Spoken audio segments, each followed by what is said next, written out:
Саламатсыздар ма, құрметті әріптестер? Мен бүгін қазақ тілінен етістікті өтіп жатырмыз.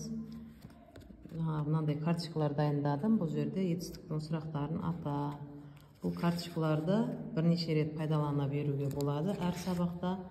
Мысалы, бүгінгі тапсырма балалар мынау берілген зат есімге етістікті жалғастырып сөйлем құрайды. Мысалға, ағаш көгерді, сабақ басталды деген сияқты өздері ауызша жауап береді.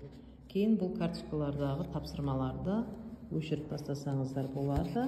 Яғни маркермен жазылғаннан кейін бұны осылай өшіріп тастап, келесі басқа пәнге де пайдалана беруге болады.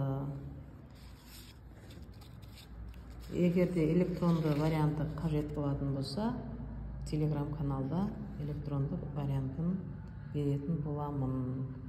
Сіздердің пайдаларыңызға жараса, лайк басып, комментарий қалдыруды ұмытпаңыздар.